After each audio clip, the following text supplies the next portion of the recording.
الجمبري يقتلك، أيوة، لو جهاز مناعتك قرر يفجر قنبلة نووية جواك.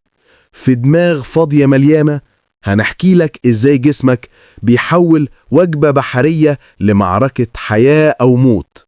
استعد، الحلقة فيها الديدان، مخاض، قنابل وهستامين، وكل ده جواك. الحساسية زي إنك تلاقي عنكبوت في أوضة نومك وتفجر قنبلة نووية. أكيد العناكب حاجة مزعجة ودلوقتي ماتت، بس كمان جيرانك وكلبك ماتوا. ممكن تبقى عندك حساسية من كمية حاجات غريبة ومختلفة جدا: اللقاح، التراب، لسعات الحشرات، شعر الحيوانات، أي نوع أكل، اللاتكس، وحتى عرقك أنت. واحدة من أغرب الحاجات في الحساسية إنها سريعة جدا، بتظهر فجأة وبعنف، وكمان ممكن تطور حساسية جديدة، زي إنك تكون بتستمتع بأكلة جمبري لذيذة أكلته آلاف المرات قبل كده، واللحظة اللي بعدها تلاقي نفسك فايق في إسعاف. تخيل جمبري ممكن يقتلك، قد إيه ده غريب. بس نسأل سؤال الأول: إيه هي الحساسية؟ وليه أجسامنا بتقلب الترابيزة على حاجات ملهاش ضرر؟ في فكرة غريبة ومثيرة عايزين نشاركها معاك. البشر ممكن يكونوا خلقوا الحساسية من غير قصد لما تخلصوا من الديدان. الموضوع ده مزعج ومثير للاهتمام. بالنسبة لأسلافك، الإصابة بالديدان كانت واقع حياة.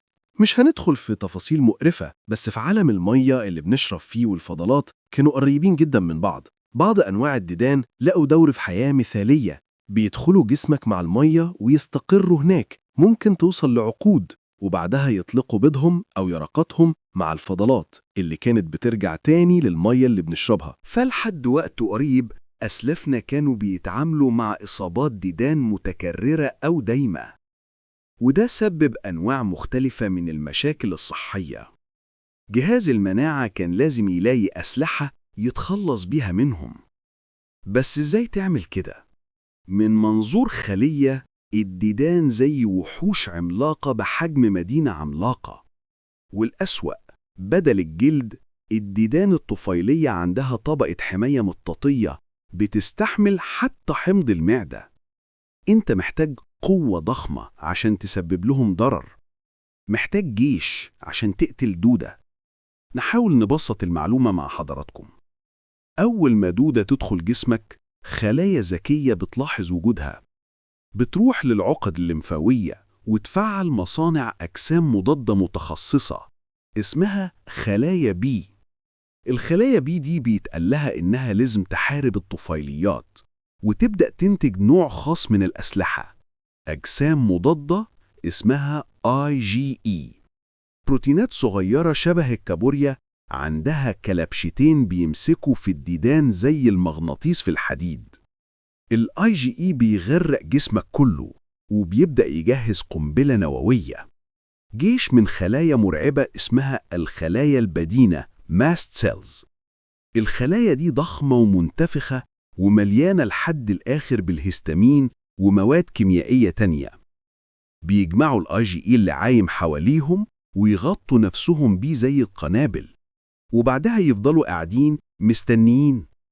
فدلوقتي عندك ملايين القنابل في جلدك أو رئتك أو أمعائك، مستنية اليوم اللي تشوف فيه دودة. مش بيبقى عندها وقت كبير عشان تتخلص منها، فالأحداث بتتصاعد بسرعة. الخلايا البدينة ومعها أشواك IgE بتمسك في جزيئات الدودة، ونوعاً ما بتنفجر. بيفرغوا كل المواد الكيميائية الخطيرة اللي جواهم مرة واحدة. وهنا شوية حاجات بتحصل بسرعة ورا بعض. أولاً، بعض المواد اللي جوه الخلايا دي بتجرح الديدان، بتفتح فيهم جروح وتخليهم تعبانين جداً. بعدين تيجي مواد تانية زي الهستامين، بتسبب التهاب ضخم وسريع، وبتؤمر الأوعية الدموية إنها تغرق ساحة المعركة بالمية عشان تطرد الديدان. كمان بتؤمر الخلايا اللي بتنتج المخاط إنها تشتغل بأقصى طاقتها وتغطي الديدان بطبقة لزجة. مواد تانية بتشتغل زي صفارات إنذار جوية، بتصرخ في جسمك كله عشان تستدعي جنود مضادين للطفيليات زي اليوزينوفيلز. في الأول آلاف وبعدها مئات الآلاف بيسمعوا الإنذار ويخرجوا من الأوعية الدموية للمكان اللي الخلايا البدينة مسببة فيه التهاب. مش بس بيزودوا الالتهاب، دول كمان شايلين مواد كيميائية سامة جدا بيقذفوها على الدودة. بيفتحوا طبقة حمايتها وبيسببوا إصابات بشعة. أوقات ده بيقتل الطفيلي مباشرة. وأخيراً بتوصل خلية التنسيق المضادة للديدان البيزوفيل. دي بتتأكد إن جهاز المناعة ما يبطأش، لكن يفضل يهاجم بعنف. بتخلي الالتهاب مستمر وبتنبه خلايا هجوم أكتر وأكتر لمكان المعركة. لو بصينا من بعيد هنلاقي إن المواد الكيميائية من قواتك المضادة للطفيليات بتخلي العضلات الملساء تنقبض بسرعة وتطرد كل اللي جواها لبره في أمعائك، ومع المية الكتير اللي بتخرج على شكل إسهال وجسمك بيحاول يطرد الطفيل المجهد. في جهازك التنفسي كميات ضخمة من المخاط والمية بتخرج عشان تاخد الدودة معاها. ولو ده حصل تحت جلدك الأنسجة بتبقى حمرة سخنة وبتحس بحكة، لأن جهاز مناعتك بيحاول يرتكب جريمة قتل. محتاج جيش شرس عشان يقتل دودة، وقواتك المضادة للطفيليات معاها تصريح إنها تتصرف بسرعة وبعنف شديد. تمام، ده كله جميل، بس إيه علاقته بالجمبري؟ وإزاي الجمبري ممكن يقتلنا وإزاي بيعمل حساسية؟ الديدان الطفيلية مش بتحب إنها تتعرض لملايين القنابل، وزي أي كائن حي اتأقلمت مع الهجمات المميتة دي. باختصار، الديدان بقت بتفرز كمية ضخمة من المواد الكيميائية عشان تتحكم في جهاز مناعتك، علشان تخليه أضعف وتهديه كأنك اديت حشيش لجهاز المناعة.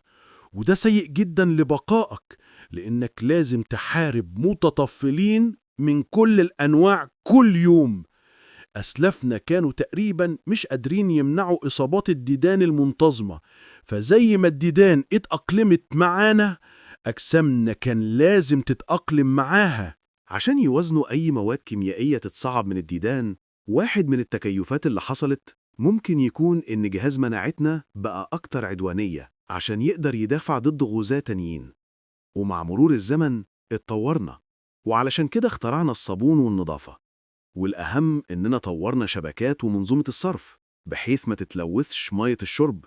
ده بدوره دمر دورة حياة الديدان الطفيلية، واللي فضلت تتقضى عليها بالطب الحديث. الديدان لسه بتصيب لحد 2 مليار شخص، أغلبهم في مناطق ريفية غير متطورة أو عشوائيات فيها ظروف غير صحية ومية ملوثة. الناس اللي هربوا من الظروف دي دلوقتي بيواجهوا مشكلة مثيرة: جهاز مناعة متحفز من غير عدو رئيسي. ممكن جدا يكون جهاز مناعتنا لسه شغال على افتراض إن الديدان بتضعفه وإنه لازم يبقى عدواني زيادة بسبب كده. ومع إن IgE والخلايا البدينة والبيزوفيلز والإيوسينوفيلز ليهم وظائف تانية، سبب أساسي لوجودهم اختفى. بس هم لسه بيتصرفوا كأن الديدان موجودة، بس دلوقتي بيهاجموا أعداء خطر تانيين زي الجمبري. وده بالظبط اللي بيحصل لما يجيلك رد فعل تحسسي من الجمبري. جهاز مناعتك بيلقط بروتينات الجمبري وينتج أجسام مضادة IgE ضده. الأجسام دي بتتسلح الخلايا البدينة وتحولها لقنابل، فبقى عندك ملايين القنابل في جلدك أو رئتك أو أمعائك، معاها تصريح تختار العنف حتى لو الاستفزاز بسيط، لحد ما في يوم تاكل جمبري تاني. قواتك المضادة للطفيليات تتقلب زي زرار، بس المرة دي مفيش ديدان أو طفيليات تهاجمها. وده اللي بتحسه لما يجيلك رد فعل تحسسي. أسلحة قوية جدا دلوقتي بتستهدف جسمك نفسه. تحت جلدك الأوعية الدموية فجأة تسرب السوائل اللي جواها. السوائل دي بتتدفق للأنسجة، جلدك بينتفخ ويحمر ويحصل لك طفح جلدي بيسبب حكة. على طول بتحس بسخونة وتكسير في جسمك. في جهازك الهضمي الخلايا البدينة ممكن تسبب غثيان وتقلصات وآلام حادة، والمية بتغرق معدتك وبتسبب إسهال شديد وترجيع. جهازك التنفسي بينتفخ وبيخلي التنفس صعب. والأخطر بكتير، الهستامين ومواد كيميائية تانية ممكن تخلي العضلات الملساء في رئتك تتشنج. في أحسن الأحوال بتحس بانسداد في المناخير. في أسوأ الأحوال تلاقي نفسك فجأة بتحارب عشان تعيش. الخلايا البدينة في جسمك كله بتفرغ قنابلها مرة واحدة، وده اللي بيسبب صدمة تحسسية أو أنافيلاكتيك شوك. دمك بيفقد مية كتير جدا لدرجة إن ضغط دمك بينزل لمستويات خطيرة. ده لوحده مهدد للحياة. ومع اللي بيحصل في رئتك، الصدمة التحسسية بتبقى حالة حياة أو موت. وغالبا عندك وقت صغير جدا تتصرف فيه. ردود الفعل التحسسية فعلا مش هزار. حتى أخطر الأمراض زي الإيبولا محتاجة أيام عشان تقتلك، لكن جهاز مناعتك ممكن يقتلك في خلال دقايق، وعشان كده جمبري ممكن يقتلك.